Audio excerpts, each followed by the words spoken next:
The views and opinions expressed on the following program are not necessarily those of the staff and management of Salem Media of Hawaii. Welcome to Generations Radio, where the focus is on our seniors and their families. We are here each Saturday afternoon from 5 until 6 p.m., bringing you resourceful information with our radio team of professionals in the field of aging. Stay with us for the next 1 hour as we explore different ways to make life more exciting and meaningful for our extraordinary seniors. Right here on AM 690 The Answer. And now, here is our host and the publisher of Generations Magazine, Percy Ihara. Aloha everyone, my name is Melissa Mansfield and I am subbing for Percy. He is waiting for a parking space to open, but I'm really excited to present our guest today. This is Michael Yee and Ryan Uwano. Michael is a financial planner with Ameriprise, and he has actually been in the business for 34 years. That's a long time, Michael. You must have a lot of knowledge. I would say, I don't know how much knowledge I have, but I would say I have a lot of experience. Oh, a lot of experience. I hope so. And then, Ryan, can you tell me a little bit about yourself? I just joined Michael's practice recently. I worked with him about 4 years ago, and I just recently returned to Ameriprise. But I've been in the industry for about 8 years. 8 years total. Wonderful. So, Michael, tell me a little bit about what long-term care insurance is. I know we've heard a lot about the term lately, at least I have. So can you explain a little bit about the benefits of long-term care? Yeah, I can do that. Like, how does it work? What's the definition of long-term care? So, long-term care itself is when we grow old, age in life. People think about retirement. They think about travel and family, grandkids. And long-term care is what I call the sunset of life. Okay.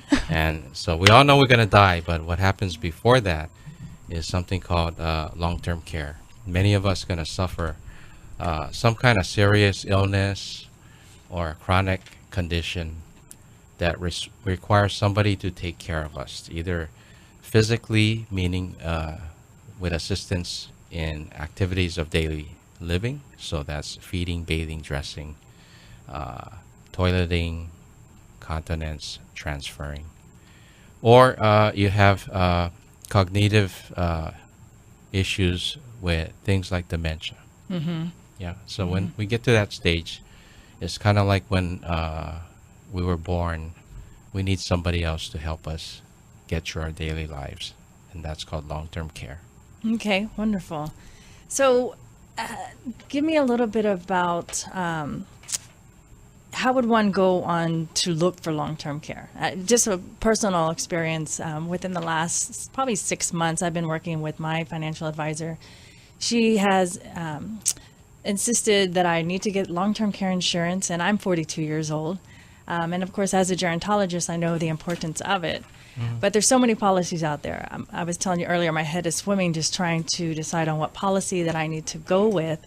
So what would be the first step someone would take to at least start learning about long-term care insurance? Well, I'll explain a little bit about what long-term care insurance is about. And it's about transferring risk and leverage.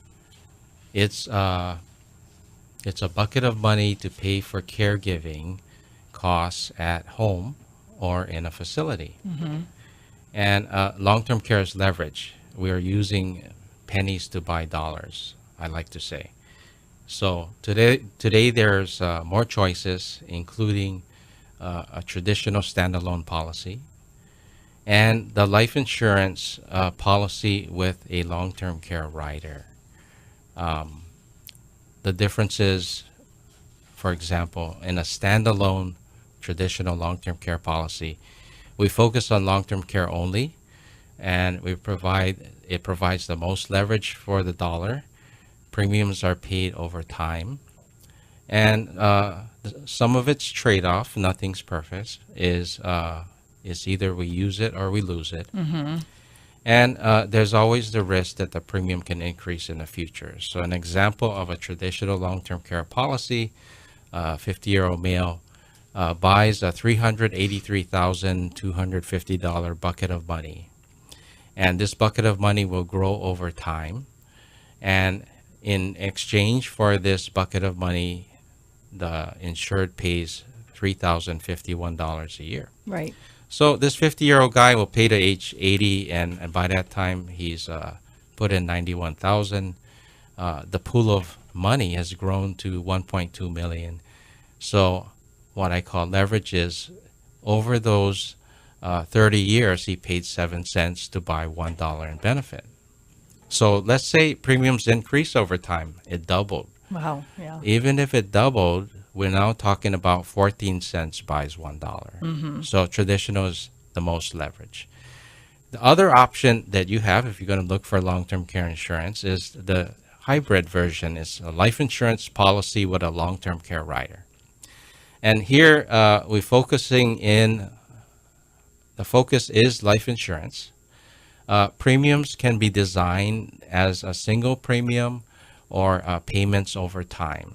Yeah, some people like to say, I want to pay for this thing by the time I'm 65. Right. So you're going to pay in installments to 65 and stop paying. This kind of insurance provides flexibility of long-term care if you need it, life insurance if you don't, and cash values if you change your mind. The trade-off in this kind of contract is the bucket of money doesn't grow. You will face higher premiums, and there's a little bit less leverage. So same thing, same 50-year-old guy, $383,250 bucket of money that doesn't grow, will pay $6,255 a year. By the time he's 80 years old, he's paid in $128,305. I like to say it's still leverage. You're paying 33 cents to buy $1. Wow. Yeah. So not everybody can get it or afford it. I like to say age and health buys it. And the sweet spot to buy it is between the ages of 40 to 60. But for those people who are 61 and to 75, I recommend exploring it anyway because it's still going to cost more, but it's going to still provide leverage. So when you say health, what was it? Age and health buys it. So meaning the healthier you are, the younger you are? The younger you are, you pay less, right? Right. And health also is a variable because if you're diabetic already, it means that it's going to lead to a long-term care condition, and chances are a lot of long-term care, a lot of insurance companies going to say no. They don't want to cover that, right? So because the usage is so high. Right. Yeah. Right. So and then you said the younger you are. So what about people at my age? They're paying their mortgage, they're paying for their kids to go to private schools, car loans. So what do you tell them when they said, I just can't afford it right now? Yeah. For some people, that might be quite the situation.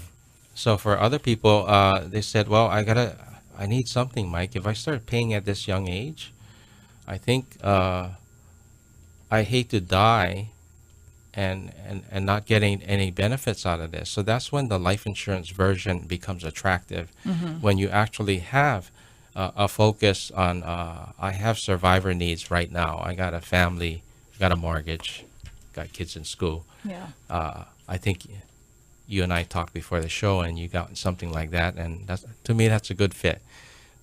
For some people, it's too expensive to buy all of it in one. So all of it in life insurance.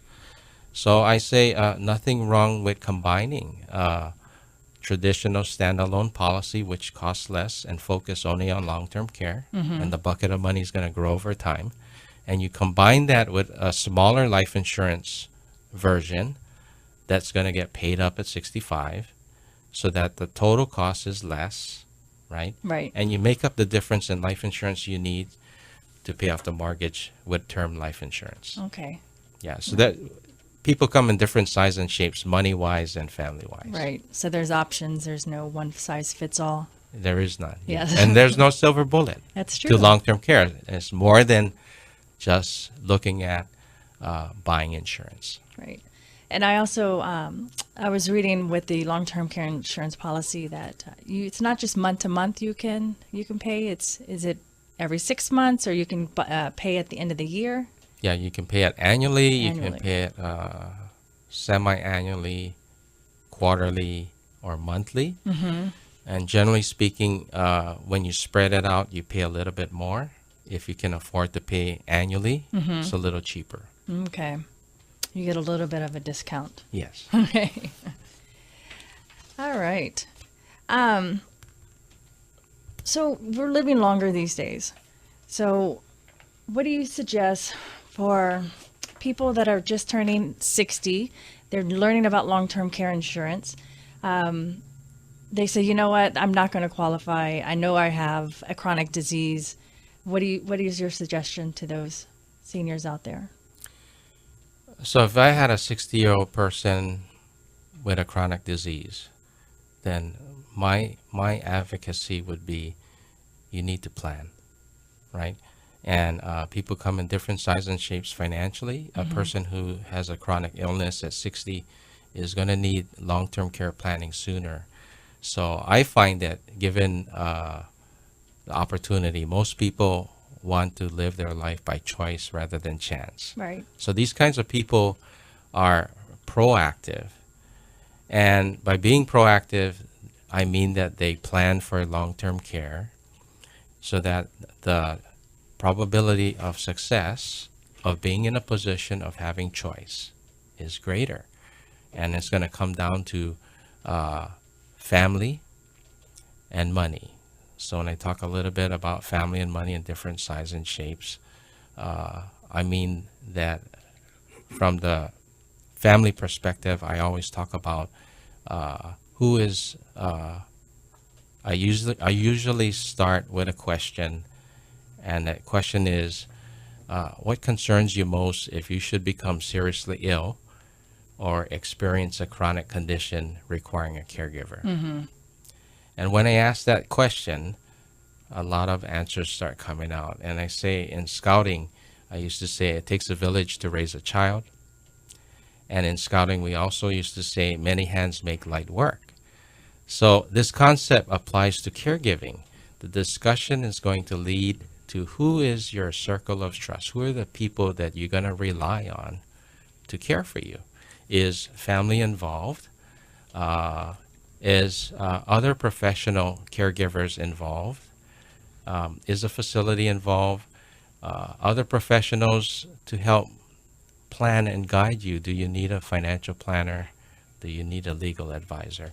You need a circle of care. So once you figure out that,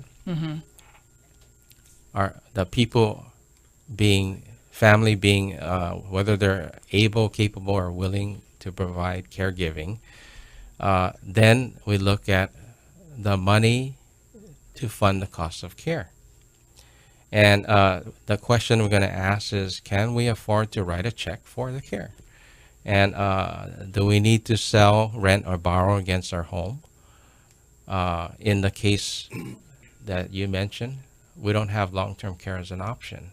So we really might have to use what is the size of your retirement?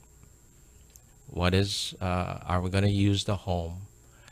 And will it compromise retirement? We'll ask the question, what effect will it have on legacy? Life's not perfect, no silver bullet. But the availability of people and money determines both limitations and the best fit in planning from one family to another family. Okay. You know, and I get a lot of calls that they want to use Medicare, and educating them and letting them know that Medicare doesn't pay for a home health aide to come in and do, you know, ADLs, bathing, toileting, light housekeeping, so like chore work. A lot of them are actually surprised. They would think their Medicare covers those type of services. So could you explain in the long-term care policies what it does cover? How many hours, or is that entailed into the package? Yeah. Let me explain that when we talk about Medicare, that's one of the government forms, one of the forms of government insurance, right? Right. And that's general medical insurance and hospital insurance, and so. And in fact, on our some people get Social Security statements, and on the Social Security statements, it says that Medicare doesn't pay for long-term care. You need to seek other sources of funding, perhaps private insurance. So the long-term care policy is going to pay for the things that your Medicare and your health insurance is not going to pay for. So it's going to pay for if you're taking care of somebody at home, you can hire a home health aide or home care person, help around the house. You can use daycare. So daycare, if I sent somebody 5 days a week on average, you're going to spend about $20,000 a year.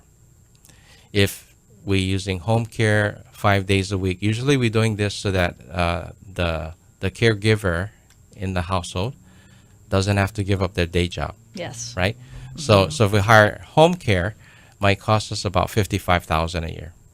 Yeah. Yes. So the policy would pay for those things. Policy would also pay for assisted living, like someplace if you receive care in a place like Hawaii Kai Retirement Community or the Plaza, right? Yes. And it'll also pay for a nursing home stay. So any one of those things where you need supervision or hands-on assistance with caregiving, long-term care insurance, the bucket of money would pay for those things. Now, when you buy the bucket of money, you get to control how big the bucket is. So some people can buy a big bucket. You can buy a smaller bucket. The smaller one costs less, but Yes. less money comes out of it. Yes. And you pick how fast the money comes out. Is it going to pay $4,000 a month? Is it going to pay $1,000 a month? Or is it going to pay $8,000 a month? All those decisions, the variables, the combination, and the size of the bucket determines what it's going to cost, and it determines what you can afford to pay for it. But in every case, I always say, you're using pennies to buy dollars when you do it, and it can be the difference between protecting your retirement and making your legacy planning work. Right. So with long-term care insurance, is there a qualification? Or can anyone purchase it and they receive it? No, I usually say long-term care, we buy it with age and health. So age meaning it affects the cost. If you're older, it's more expensive, younger, cheaper. And health, if you have already have a medical history that includes things that's going to lead to a stroke, going to lead to a chronic illness like diabetes and so on, those things might prohibit you from getting long-term care. Okay. But do you have to do a physical? I guess do you need to do a physical, or do they ask for health records? Usually the first thing that's going to happen is you're going to get a phone interview. Okay. My pal Percy here has to get a phone interview. and then they made him sign an application that gives the insurance company the right to take a look at his medical history. Okay. So they take a look at those two things and evaluate whether they're going to offer him insurance or not. I see. So they're investing in him. Yeah, they're investing in him. They want him to be healthy when he starts. Starts. They want to make sure that Percy doesn't go in a facility tomorrow. Yes. And with that says, yes, I'm back to the radio show. I appreciate Melissa. I apologize. I couldn't find parking at the studio here, so I was running a little late. But that's a good question, Melissa. The application process. I don't know if you talked about one of the major carriers going out of the business, John Hancock, but they stopped doing business December 1st.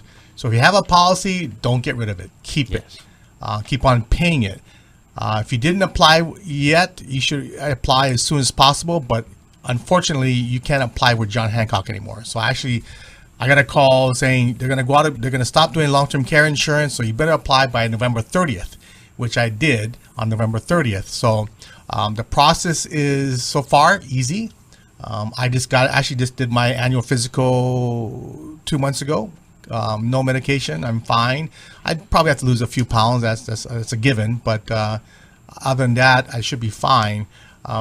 But the payment, you had a good question, Melissa. The payment, you can pay anything today, annually, monthly, semi-annually.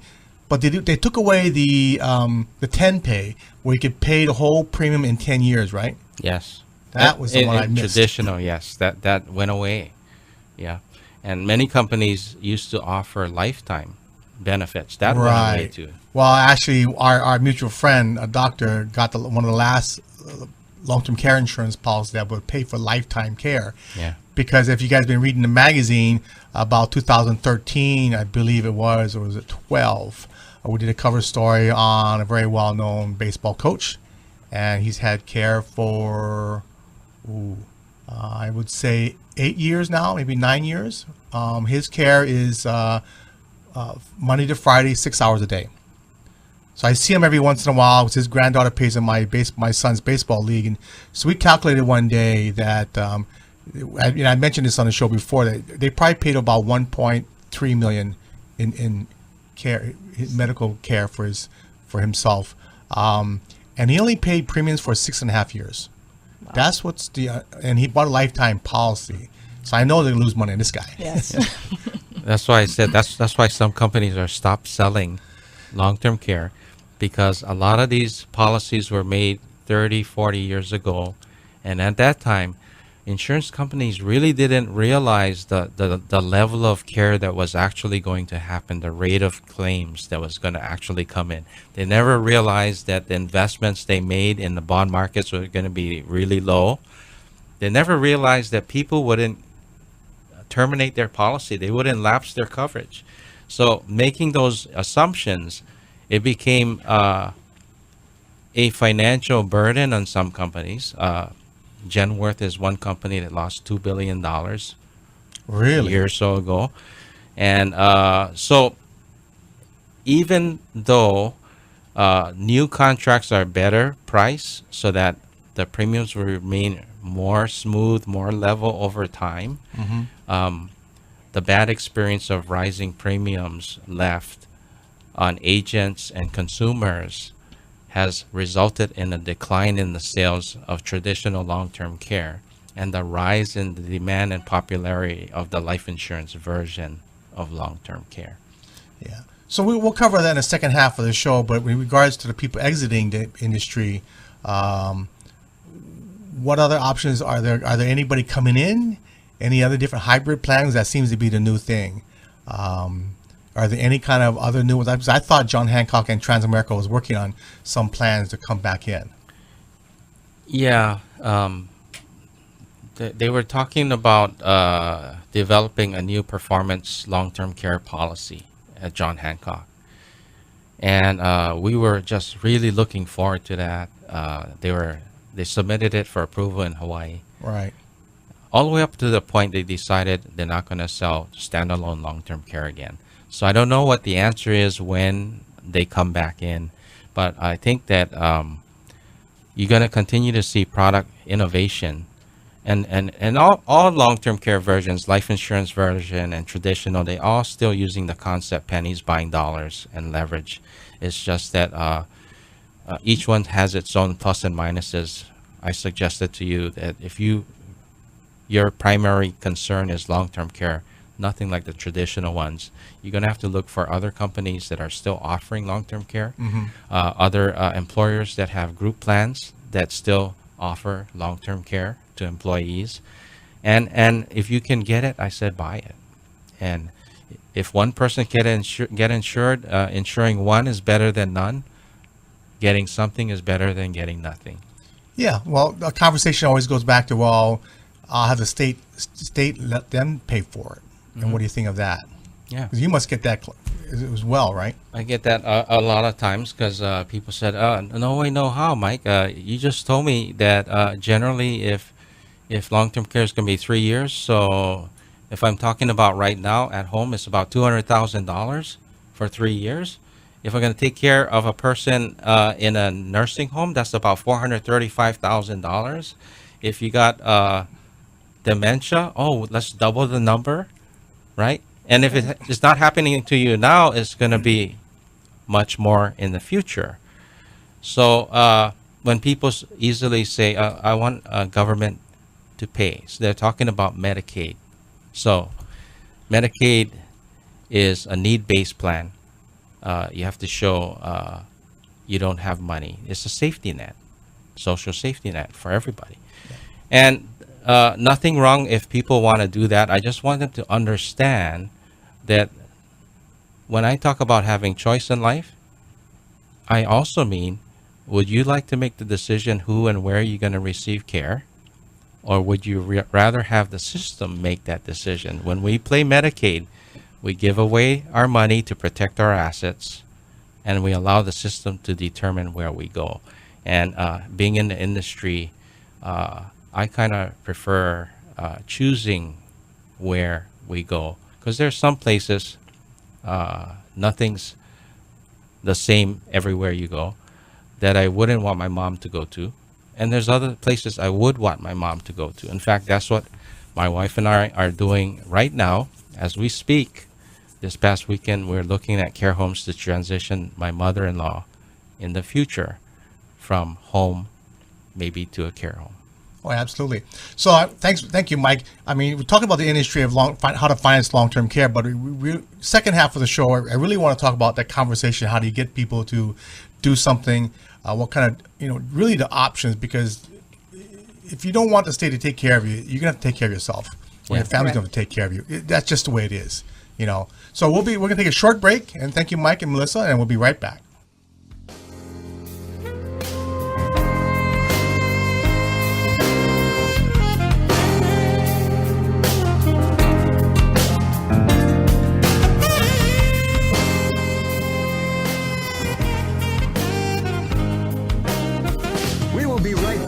Percy Ihara from Generations Radio. If you have any questions or want to be part of our discussion, give us a call at 296-5467. That's 296-5467. This is Generations Radio on AM 690 The Answer.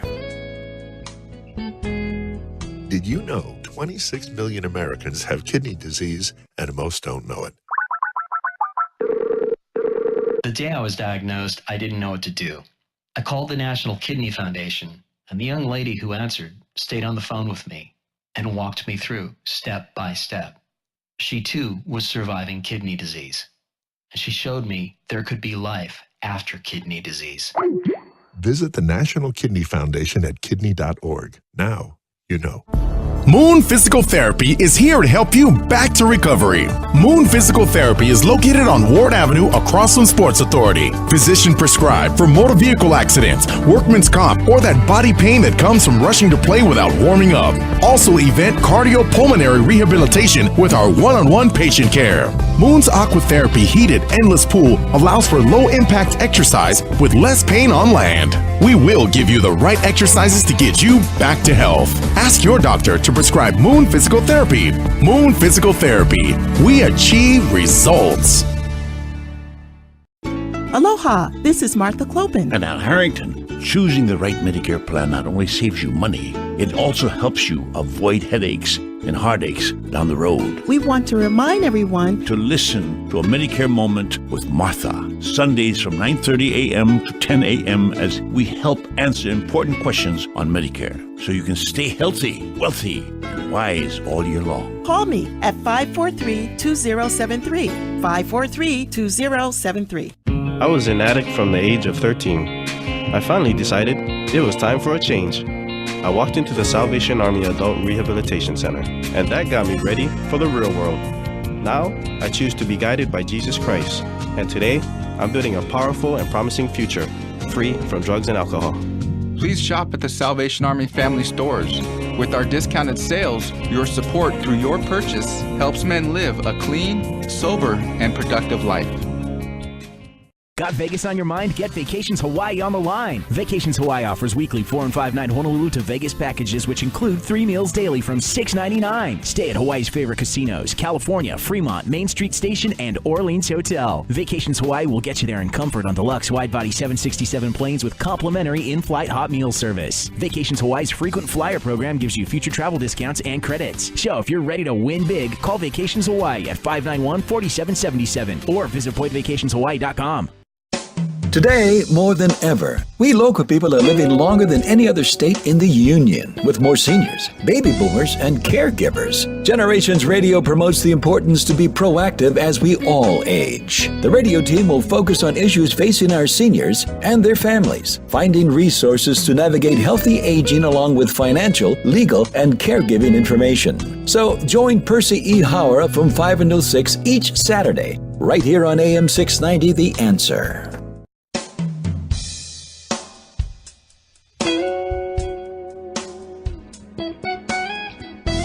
Focusing on the issues facing our seniors and their families today. Here's our Generations Radio host, Percy Ihara. And welcome back to Generations Radio. This December, this is a time where we get together a lot. And so actually our December, January issue is just coming out now.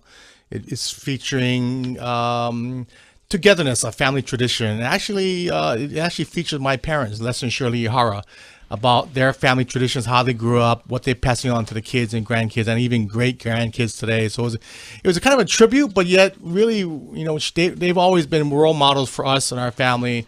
And it was kind of a nice story, talk about this, what the families do. I'm sure a lot of you families out there do the same thing, vacations and, spending time with the grandkids and great grandkids. But it's a great story, great old pictures. I don't think you can barely see me in there, but they've been a role model for our family. We have 6 kids, 3 boys and 3 girls. So they've done a wonderful job. They still go to Vegas 6 times a year. They still go on one major cruise a year.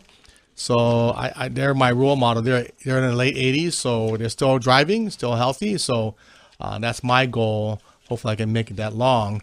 But so thanks to my parents for being gracious enough to let us tell their story. But I did want to mention, if Melissa didn't already, we have our Facebook page, Generations Magazine.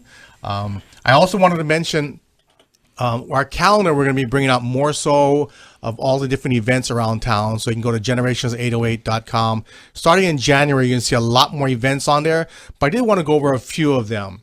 If you really want to get involved and know what's going on in our aging industry, the first Friday of every month at the state capitol, usually room 325, third floor, 325, they have a group of about 40 to 50 senior advocates called Kupuna Caucus. It's led by, I think it's Senator or Representative Greg Takayama, Brickwood Galataria, my older brother Leslie Ihara Jr. You'll see some of the other senators and House representatives there, but just trying to talk about aging issues, what's important, what do we need to do. If you want to meet some people from the Department of Health, Department of Human Services, Elderly Affairs, Office on Aging, Adult Protective Services, a lot of nonprofits are there as advocates. So if you want to just kind of check it out, if you're in the industry, great, check it out. If you're just a senior or you have parents, you might want to come to learn some of these issues out there, because unfortunately, these issues will soon arise, as we all know. The days where you die immediately, you don't see it too often anymore because we're healthier, right? So that's a great event to go to the first Friday of every month at 1:30 to 3:30 in room 325. It's called Kupuna Caucus. The last Friday of the month is a smaller group called Kokua Council. It's all seniors as well, a lot of retirees. It's a small advocacy group that meets at Harris United Methodist Church. They're on Vineyard, and it's from 11:30 to 1. It's $5, and you get a good little pizza or a Subway sandwich lunch. And they have a roundtable of different discussions on aging. They'll bring in different speakers. So just show up. That's all I do. Don't have to tell them you're coming, unless you're going to bring like 10, 20 people, because it only fits about 30 to 50 people in that room. So check them out. It's called Kokua Council, and I believe they have a website, kokuacouncil.org. But yeah, please follow us on our Facebook page. As I said, next year, January, we're going to have a lot more events. Hopefully we'll have all the ARP events, all the state and city events for the seniors out there. So that's coming. I did also want to mention the State Office on Aging finally started getting their public awareness campaign about long-term care, and it's called TakeCareTakeCharge.org. And you saw commercials in the last week. Hopefully, it continues this month. Small commercials that has seniors talking about the need of care, to start planning for care, saving for care, who's going to care for you. So there's a lot of different questions they ask, and they're actually asking you, what is your plan? So if you didn't see the commercial, it's running on all those stations. Go to TakeCareTakeCharge.org, and there's some pages you can check it out. There'll be more to come as the year goes by. So the legislature is starting next year, January, and as you guys know, senior issues are a buzz. There's a number of different issues going on, which I'll talk about in future radio shows, but you might want to check out our Facebook page. I'll be posting more information on there. So anyway, we've been talking about long-term care before with Michael Yee, certified financial planner with Ameriprise Financial. Michael, but you work with seniors every day. I work with seniors every day. Melissa, you work with seniors every day. And I still am dumbfounded why people don't buy long-term care insurance. People don't think about how to finance long-term care. I just don't get it. And the main thing is it's so expensive, right? It is expensive, but expensive to what? Right. And I think it's an education that they have to have. I have done very well in long-term care insurance sales, so I don't have the same experience that is happening out in the community, because I think people are capable of making their own decisions if they just understand the issue that whether you tell me you're going to have a long life or a short life, nowadays that doesn't mean one day you're traveling and spending time with family and the next day you reach end of life and you die. It means that if you tell me I'm going to live to 95, it means that at 92, you're going to need care. Mm-hmm. And then you're going to have to hire people, and it's going to cost you money. If you say, I'm going to live to 75, Mike, I have bad health. I say, that means at 72, it's going to start. And you're going to need care, and it's going to cost a lot of money. How are you going to pay? Yeah, I talk to people. I do presentations almost once a week now. I tell people the national statistics about 79-80% chance of women needing some form of long-term care. It's a national statistic. And men, it's about 69-70%. As a national statistic, we're the healthiest state in the country. And I think you got to raise it to 5 to 10% more. So you're talking about 80 to 90% chance for women. It's interesting you said that, because I just took a class in advanced care planning, and Ryan was with me, and Queens Hospital and HPH was doing the training. And you know what they say? We're so good at saving your life, there's a 95% chance. 95% chance. 95% chance you're going to live, and then you're going to survive. You're going to have a chronic condition after. Yeah. It's not going to be the same. Well, the message I've been trying to tell people is not about the cost. It's a matter of, because when I got in this industry, almost 14 years ago now, it was about a 50-50 chance 14 years ago. Today, it's like 80 to 90% chance. Mm-hmm. So it's not about if you're going to need the long-term care. The big question is when you're going to have that event or the stroke aneurysm that you're going to survive and you need care. How are you going to pay for that? Where are you going to be living? And who's going to do that if you don't pay for it privately? Yeah. And so how do you start that conversation? Somebody comes to you, Mike, I've been thinking about long-term care, but my wife doesn't like it or my husband doesn't like it. How do you start that conversation? How do you, let's say you're in your 30s and your parents are in their 60s, and how do you get your parent or somebody to really start that conversation, or how do you get them to start really seriously thinking about this? You start talking about what retirement's going to look like, that it's going to go through phases. The first one is the go-go phase, where you're going to experience all the things we talk about retiring to. We want to travel more. We want to spend time with family. And then you're going to go to a slow-go phase, and that's called diminished capacity. And that's the beginning of needing somebody to help take care of you now. You might be using a walker or needing assistance, or you might be needing supervision as if you're starting to have dementia. And then there'll be a no-go phase, and that's the incapacity stage, where you are wheelchair-bound, where you need lots of care now. And then you get to end of life. Everybody knows only about the travel part, and they know about the end of life part. And the end of life part is 6 months to 1 year, hospice. And that's what that piece is about. But the one in between, the go-go phase and the end of life, that long-term care phase, that's the one, is the difference between, if you didn't plan, do you have a nest retirement that you can write a check to pay for that without blowing up your family's retirement?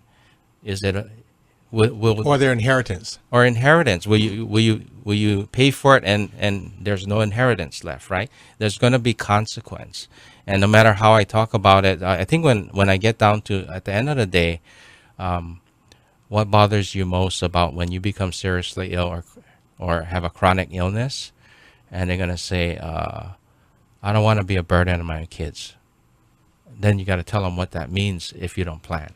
Right. Yep. Right. Yeah. Because you have to qualify medically, right? Yeah. So if you don't plan, and your kids are the caregivers, does that mean that if I didn't plan for my mother-in-law, one of us would have to give up our job? You can't be a caregiver and be part-time unless we hire somebody, right? Mm-hmm. So we have to hire somebody. We use daycare so that I can keep my day job. My wife can keep her day job. I can still pay the mortgage. I can still keep the kids in private school and college, and I still have a retirement and long-term care of my own that I have to plan for. Right. So it's a really important thing that when people understand, I let them tell me what concerns them the most, and then this conversation leads to, some people have a retirement savings big enough they can just write a check, and for those people we don't have to talk about insurance. They're paying dollar for dollar, though. Yeah, dollar for dollar. And the funny thing is, wealthy people like buying long-term care because they understand leverage. Right. But some people can afford it. Other people, you write that check for long-term care and it compromises the survivor's retirement. Yeah. Other people, you write that check for long-term care, there goes the family inheritance. Yeah. But Melissa, because you guys do home care, how are people paying for that? Or do people run out of money, and what do they do? Do you ever get those situations? A lot of times they're using their long-term care insurance or private pay. That's majority of it is long-term care insurance that we accept. That's great. Average long-term care policy is what, 2 or 3 years, Mike? Average being sold is about 3 years. 3 years. Yeah. And some will use their long-term care insurance and then they'll pay privately. Say, I'll save it for a couple years or, in a couple months, maybe after a surgery. They'll use it that way. See, I'm going to be advising, thinking about it the other way. The insurance policy is the firewall between your retirement and the cost of long-term care. Mm-hmm. So I don't know how and when. You could live 1 year or you could live 5 years, right? So the first thing you do is you burn through the long-term care insurance. That's what I would do. And then if you die in 1 year, you use the long-term care.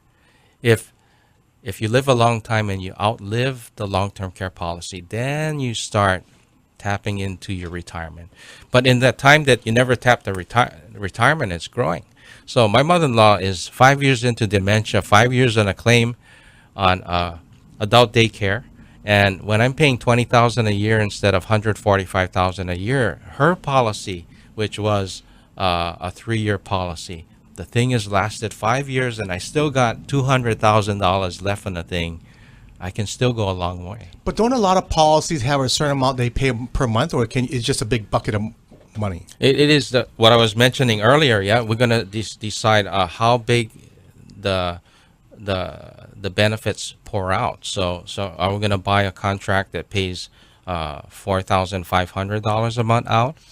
Are we gonna buy one that pays $8,000 a month out? So the more money it pours out on the front end, the faster you can run through the bucket. But it allows you to make choices, right? Yeah. Right.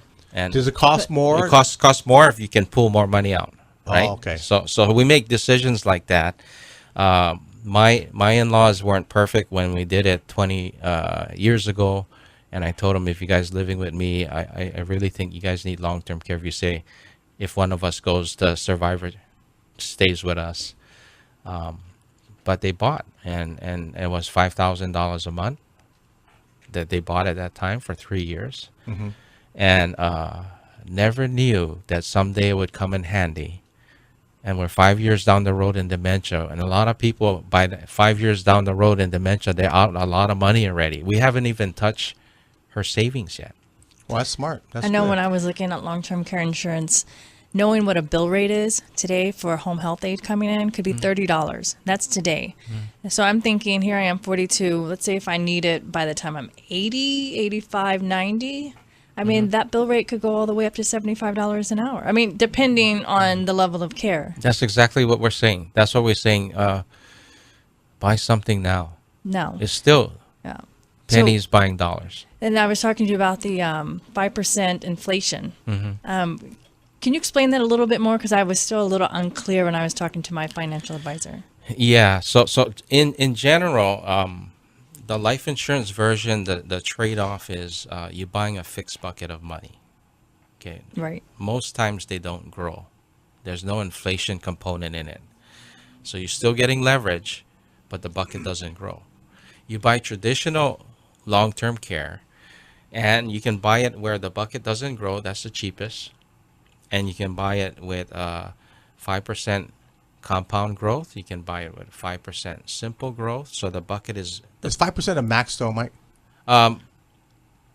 That's what I typically see. I don't see higher than that.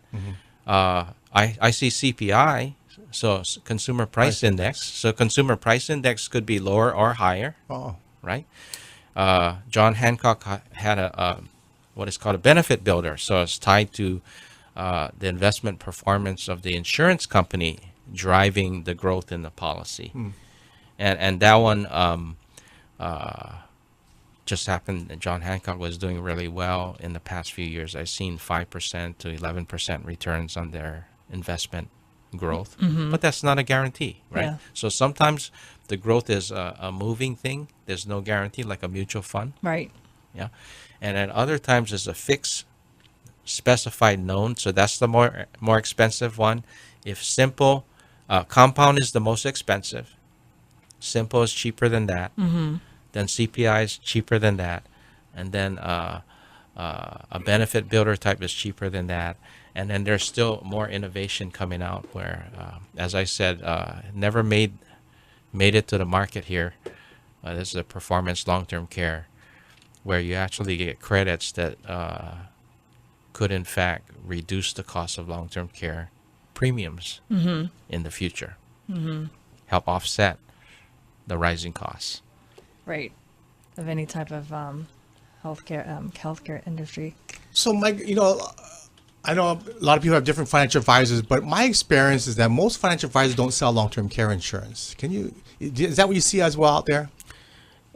I see that a lot, and that's because a lot of people in our industry say we're doing financial planning, but when they say they're doing financial planning, they might be just talking about retirement planning. They might be using a calculator and calculating for retirement, and they might be more comfortable managing stocks and bonds. Nothing wrong with that. But what I find is some people are not holistic enough to include long-term care planning, because in the absence of the long-term care planning with the retirement planning to go hand in hand, as we're talking about it today, one long-term care incident has severe consequences on a person who could be perfectly okay retired as long as they're healthy. It could just blow up a perfectly good retirement.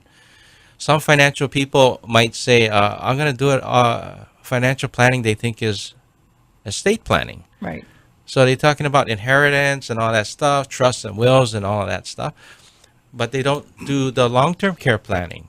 And like Percy just said earlier, one long-term care incident, and there goes the inheritance. All the strategy was for nothing. So we need to look at a holistic point of view, is that what I'm saying.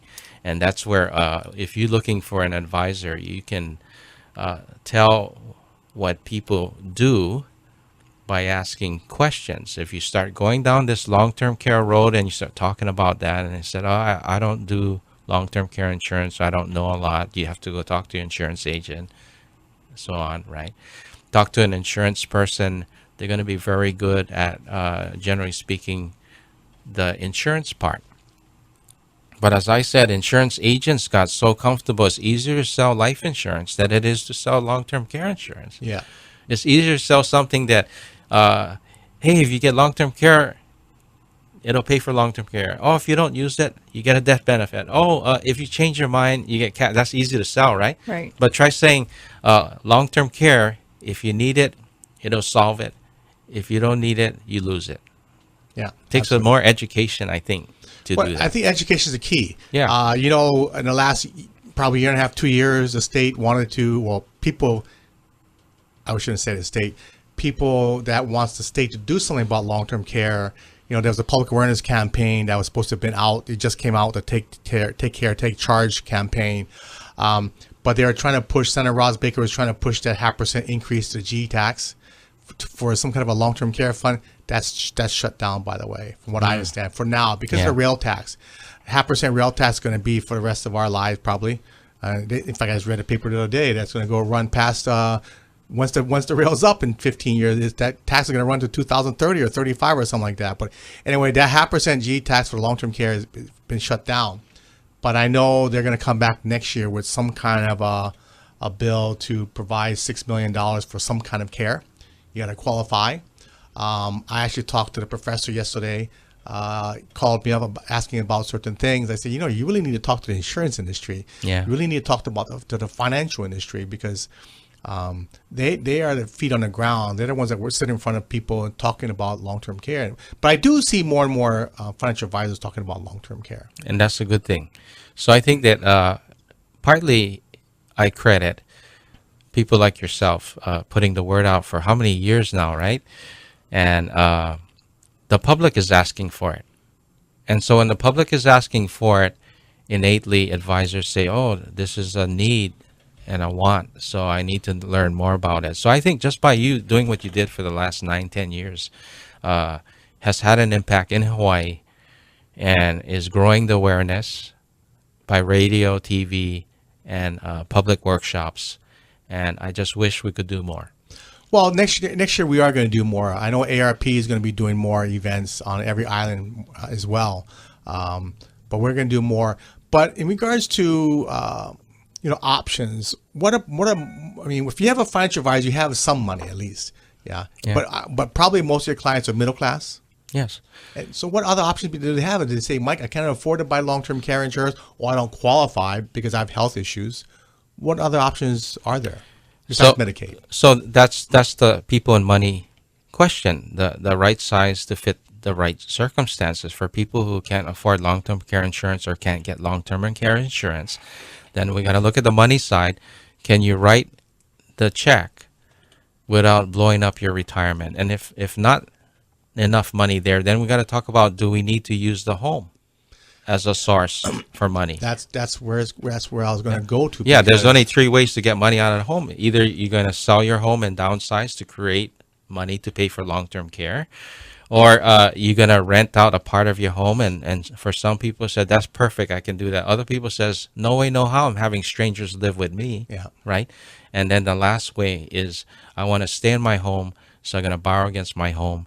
And the forms of borrowing against your home include what I call a standby line of credit, meaning that standby means it's available when you need it. And we're either going to use a home equity line of credit, which is qualified by income and credit, or we're going to use the reverse mortgage, which Percy knows and does, where it's qualified by age and equity. Yeah, so that's the big topic. We talked about it last week about the reverse mortgage, because there's new changes. But anyway, Michael, again, your phone number, people can reach you?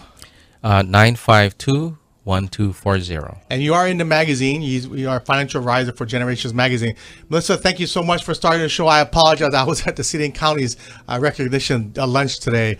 But yeah, we'll have the conversation more and more. So anyway, please, we've been trying to get people to start talking to your families this holiday season. And happy holidays to everybody and your families. And please tune in every Saturday from 5 to 6, Sunday from 3 to 4 here on AM 690 The Answer. As well, aloha everybody, and live well.